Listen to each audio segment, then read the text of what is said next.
Page culturelle de ce journal avec ce roman Chronique du Détroit signé Rachid Boufous. C'est la dernière parution des éditions Le Fennec dans le cadre de la rentrée littéraire septembre 2021.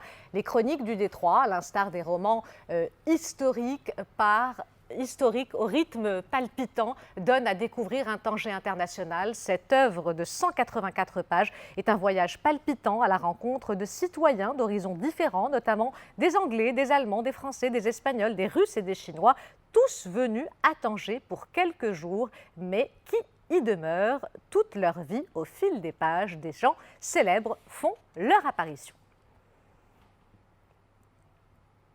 Les Chroniques du Détroit, parues aux éditions Le Fennec, un voyage palpitant dans un univers cosmopolite et inspirant. Le livre est sorti cette semaine dans toutes les bonnes librairies. On va tout de suite retrouver via Skype en direct de Rachidia, l'auteur du roman. Rachid Boufous, bonsoir.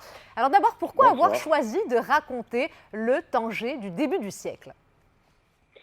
Comme je le dis souvent, le Maroc est un musée à ciel ouvert et dans ce musée, chaque ville représente un tableau magnifique et à travers mon travail en tant qu'architecte urbaniste, j'ai eu à sillonner ce merveilleux pays qui est le Maroc et Tanger en particulier où j'ai travaillé, où j'ai rencontré les gens. Et cette ville m'a impressionné parce que c'est la ville la plus cosmopolite au Maroc et du fait qu'elle a été internationale de 1924 à 1956, ça a ajouté à mon intérêt. Et je voulais raconter un peu l'histoire de cette ville et un peu en arrière-fond l'histoire du Maroc entre le règne du sultan Moulay Hassan Ier et le sultan Moulay Abdelaziz.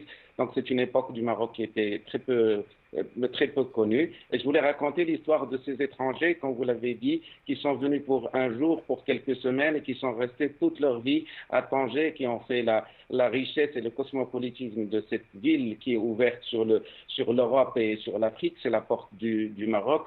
Et je pensais que c'était intéressant de raconter cette histoire dans un roman. En racontant justement le parcours de ces étrangers et de certains Marocains aussi. Tous ces personnages ont pour la plupart réellement existé. Donc dans ce thriller historique en quelque Justement, sorte. à ce propos, en lisant votre livre, on plonge dans une atmosphère de film d'espionnage à travers la vie de personnages qui ont réellement existé. Comment vous vous êtes documenté sur ces faits historiques ? Écoutez, depuis quelques années, j'écris sur l'histoire, notamment sur les réseaux sociaux, sur Facebook. J'écris beaucoup sur l'histoire du Maroc, sur l'histoire de l'Andalousie, l'histoire du Maroc contemporaine ou ancienne. Et effectivement, pour ce roman, je me suis documenté, d'autant plus, déjà j'avais lu pas mal de livres, notamment ceux de Walter Harris, qui est l'un des héros de ce roman, qui était l'ancien correspondant du Times. J'ai lu tout ce qui a été écrit durant cette période sur le Maroc, donc pour justement dessiner la trame du roman sur le fond historique, il fallait bien avoir des repères assez, disons, sérieux et voilà, donc important. Rachid Boufous, vous êtes architecte de formation. Comment vous êtes arrivé à l'écriture ? Écoutez, je me suis mis à l'écriture assez tardivement, vers 2011, où j'écrivais plus ou moins des articles sur mon métier, d'abord sur l'urbanisme, mais aussi sur la politique.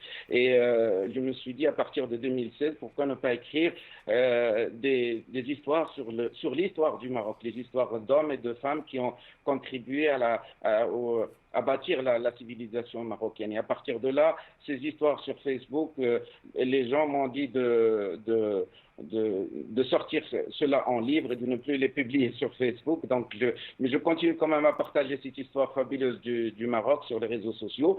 Et là, aujourd'hui, ce premier roman, il est issu aussi de Facebook parce que les premiers épisodes ont été écrits et partagés sur le réseau social. Et maintenant, c'est un roman et j'en suis très content. Et je pense que aussi les gens qui me suivent sur ce réseau, qui sont quelques milliers, seront très contents de retrouver cette histoire en entier avec cette deuxième partie historique, effectivement, sur Tanger. Une dernière question, très brièvement. On sent à travers les pages beaucoup de nostalgie pour ce Tanger international, les cosmopolites aujourd'hui disparus, mais aussi très fantasmés par de nombreux auteurs.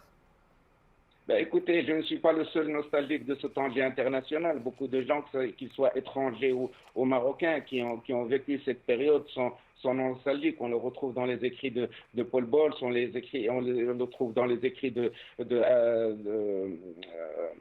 Choukri, Mohamed Choukri. On le trouve chez pas mal de gens. Et puis, cette ville a accueilli énormément de gens.